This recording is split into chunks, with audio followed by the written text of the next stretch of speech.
Hello friends, welcome back to Fairy DreamWorks.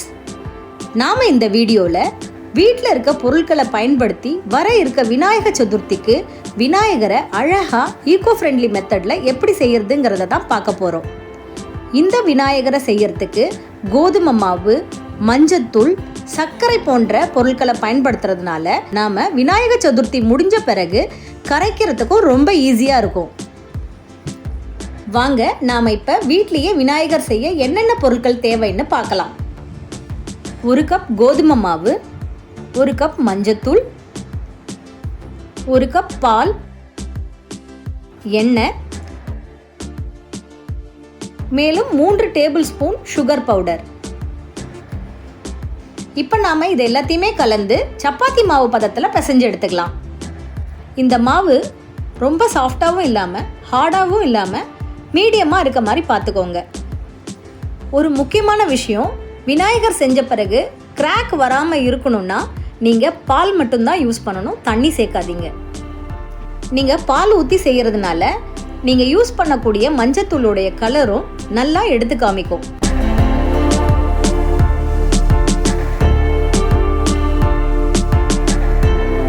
இப்போ நாம் மாவு பிசைஞ்சாச்சு. இதை ஒரு 10 நிமிஷம் ஒரு பவுலில் போட்டு கொஞ்ச நேரம் ஊற வைக்கணும்.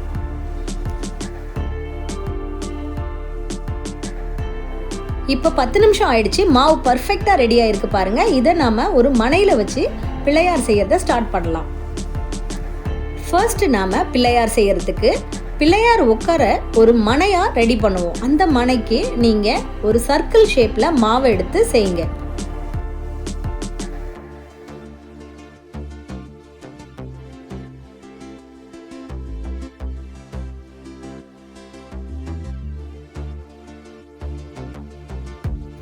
அடுத்ததா நம்ம பிள்ளையாருடைய கால் பகுதியை ஸ்டார்ட் பண்ணலாம். ஒவ்வொரு தடவையும் நீங்கள் செய்யும்போது பால் தொட்டு செஞ்சீங்கன்னா உங்களுக்கு ஸ்மூத்தாகவும் கிராக்லெஸ்ஸாகவும் வரும். இந்த மாதிரி கொஞ்சமாக மாவு எடுத்து பிள்ளையாருடைய 2 காலையுமே அழகாக நம்ம செஞ்சுக்கலாம். நாம் இப்படி செய்யும்போது கிராக் வராமல் இருக்கிறதுக்கு பாலை அடிக்கடி தொட்டுக்கிறது நல்லது.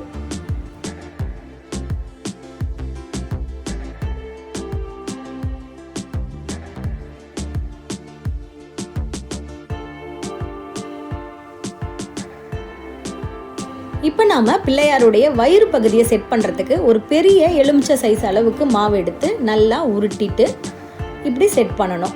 இதில் எந்த இடத்துலையும் கிராக் வராமல் இருக்கிறதுக்கு ஸ்மூத்தன் பண்ணிக்கணும் பாலை யூஸ் பண்ணி. பிள்ளையாருடைய வயிறு பகுதிக்கு அப்புறமா நாம் இப்போ பிள்ளையாருடைய ஷோல்டர் பகுதி பண்ண போகிறோம்.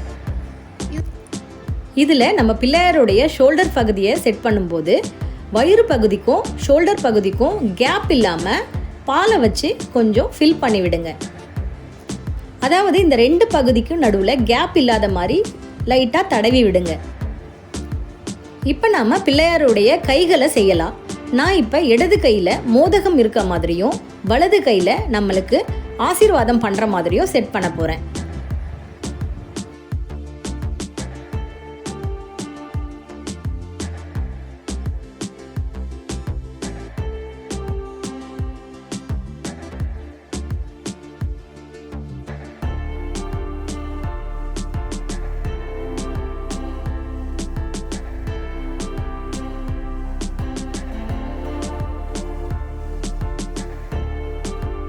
இப்போ நாம லெஃப்ட் ஹேண்ட் பண்ணிட்டோம். இதே மாதிரி ரைட் ஹேண்டும் செட் பண்ணிக்கலாம். இது பண்ணுறது ஈஸி தான். நீங்கள் எந்த ஷேப்பில் பண்ணுறீங்களோ அந்த ஷேப்பில் அப்படியே நிற்கிறதுக்காக கொஞ்சம் ஸ்மூத்தன் பண்ணிக்கோங்க பாலை யூஸ் பண்ணி. இருந்தாலும் மாவு காஞ்சதுக்கு அப்புறமா கைகள் கீழே விழுந்துடாமல் இருக்கிறதுக்காக நான் இங்கே ஒரு ஸ்டிக் யூஸ் பண்ணுறேன். உங்ககிட்ட டூத்பிக் இருந்தால் கூட நீங்கள் யூஸ் பண்ணிக்கலாம். ஃப்ரெண்ட்ஸ், நம்ம இந்த கோவிட் பேண்டமிக் சுச்சுவேஷனில் வெளியில் போய் பிள்ளையார் வாங்குறது ரொம்ப கஷ்டமாக இருக்குது. அட் த சேம் டைம் ஃபாரினில் இருக்கிறவங்களும் ரொம்ப காஸ்ட்லியாக நிறைய டாலர்ஸ் கொடுத்து வாங்க வேண்டிய சுச்சுவேஷனில் இருப்பாங்க. பட் இது வீட்டில் இருக்கிற கோதுமை மாவு, மஞ்சத்தூள், சர்க்கரை இந்த மாதிரி வீட்டில் கிடைக்கக்கூடிய விஷயங்களை வச்சு செய்கிறது ரொம்ப திருப்தியையும் தரும், காஸ்ட் வைஸும் கம்மியாக இருக்கும். இப்போ நம்ம விநாயகருடைய தலைப்பகுதி செய்ய போகிறோம். அது செய்யறதுக்கு முன்னாடி விநாயகருக்கு பூணூல் போட்டுடலாம். மேலும் விநாயகருடைய கழுத்தை அலங்கரிக்கிறதுக்காக என்கிட்ட இருந்த ஒரு சின்ன ஷார்ட் செயினையும் யூஸ் பண்ணியிருக்கேன். வாங்க ஃப்ரெண்ட்ஸ், இப்போ நாம் விநாயகருடைய அழகான தலைப்பகுதியை செய்ய ஆரம்பிச்சிடலாம். இந்த அளவுக்கு மாவு எடுத்து விநாயகருடைய தலைப்பகுதி வாட்டத்துக்கு முடிவு பண்ணிவிட்டு அதுக்கு தகுந்தாற் போல் விநாயகருடைய தலையை செட் பண்ணுங்கள். இப்போ பார்த்தீங்கன்னா விநாயகருடைய தலைப்பகுதியையும் ஸ்மூத்தன் பண்ணுறேன். அதாவது பால் தடவி நல்ல கிராக் இல்லாத மாதிரி செட் பண்ணுறேன்.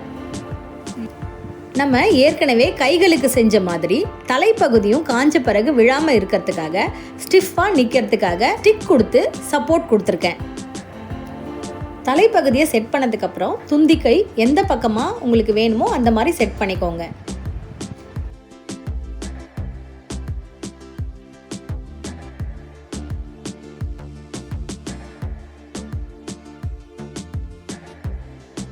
நாம் இப்போ அடுத்ததாக விநாயகருடைய காது பகுதி செய்ய போகிறோம். அதுக்கு இந்த அளவுக்கு மாவு எடுத்துக்கிட்டு அந்த மாவை முறை மாதிரி, அதாவது யானையுடைய காது மாதிரி இந்த மாதிரி செட் பண்ணுங்கள். இதையும் நீங்கள் பால் யூஸ் பண்ணி ஸ்மூத்தன் பண்ணுங்கள். சப்போஸ் உங்களுக்கு காது நிற்காமல் கீழே விழுற மாதிரி இருந்ததுன்னா பேக் சைடாக இருந்து ஒரு ஸ்டிக் கொடுங்க. பாருங்கள், இப்போ நம்ம கணேஷாவுக்கு காது வச்ச உடனே எவ்வளவு அழகாக இருக்காருன்னு. இப்போ நாம் விநாயகருக்கு கிரீடம் பண்ண போகிறோம்.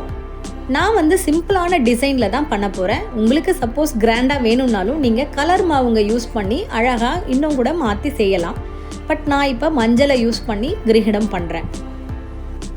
கிரீடம் தலையோட அழகாக செட் ஆகிறதுக்கு பால் யூஸ் பண்ணி ஸ்மூத்தன் பண்ணிக்கோங்க. சப்போஸ் உங்களுக்கு கரெக்டாக பர்ஃபெக்டாக நிற்கலைன்னா நீங்கள் ஒரு ஸ்டிக் கொடுத்துக்கலாம். நீங்கள் எங்கேயாவது பால் வச்சு ஸ்மூத்தன் கொடுக்க மறந்துட்டீங்கன்னா அந்த இடத்துல கிராக் வரும். அப்படி வந்ததுன்னா நீங்கள் லைட்டாக திரும்ப அந்த இடத்துல பால் கொஞ்சம் அப்ளை பண்ணி கிராக் இல்லாத மாதிரி பார்த்துக்கோங்க.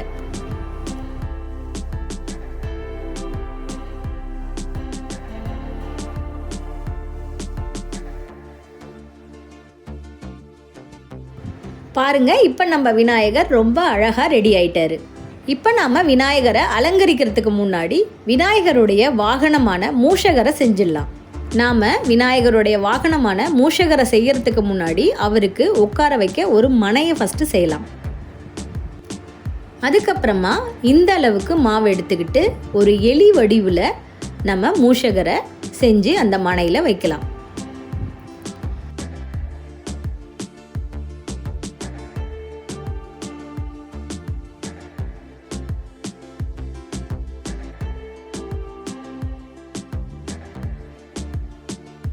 மூஷகருடைய வால் பகுதியை செட் பண்ணுறதுக்கு கொஞ்சமாக மாவு எடுத்துக்கிட்டு எவ்வளோ முடியுமோ அவ்வளோ மெலுசாக தேய்ச்சி மூஷகருடைய வால் பகுதியை செட் பண்ணுங்கள்.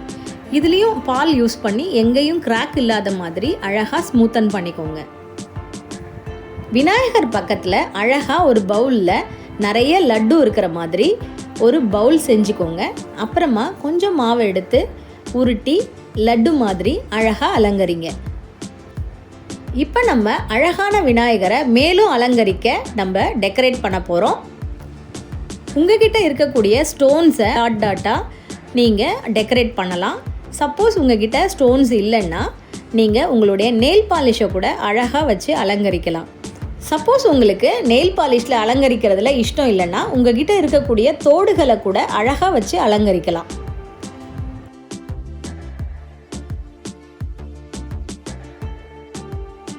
இப்போ நாம் விநாயகருக்கு ஒரு டவல் செட்டப் பண்ணலாம். அதுக்கு மாவை எடுத்து இப்படி அழகாக வளைச்சி ஒரு டவல் மாதிரி செட் பண்ணுங்கள். அது பார்க்க ரொம்ப அழகாக இருக்கும். இப்போ நாம் விநாயகருக்கு முக்கியமான கண் பகுதியை செட் பண்ண போகிறோம். அதுக்கு நம்ம வீட்டில் இருக்கக்கூடிய மிளகுல 2 மிளகை எடுத்து அழகாக கண் மாதிரி செட் பண்ணால் போதும். இப்போ நாம் ஃபைனலாக விநாயகருக்கு பட்டை போடுறதுக்கு வந்திருக்கோம். அதுக்கு உங்ககிட்ட இருக்கக்கூடிய ஒயிட் பெயிண்ட்டு இல்லைன்னா விபூதியை லைட்டாக கரைச்சிக்கோங்க. சேஃப்டி பின்னை யூஸ் பண்ணி 3 லைன் அழகாக கரெக்டாக போடுங்க. இதே மாதிரி மூஷகருக்கும் 3 லைன் கரெக்டாக போடுங்க.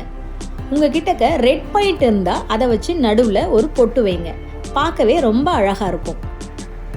ஃப்ரெண்ட்ஸ், நாம் இப்போ விநாயகருடைய தந்தம் பகுதி செய்ய போகிறோம். அதுக்கு நம்மக்கிட்ட இருக்கக்கூடிய குச்சியையோ இல்லைன்னா டூத்பிக்கல்லையோ வெள்ளை பெயிண்ட்டை கொஞ்சம் அப்ளை பண்ணிவிட்டு அந்த இடத்துல பொருத்திடுங்க.